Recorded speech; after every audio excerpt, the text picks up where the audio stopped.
कोकणात atlas moth नावाचा अतिशय दुर्मिळ पतंग सिंधुदुर्गातील कुडाळ नेरूळ वाघोसेवाडी येथे आढळून आला आहे।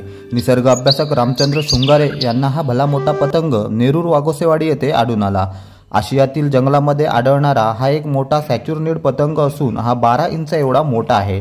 त्याच्या पंखाचा वरचा भाग लालसर तपकिरी रंगाचा आहे।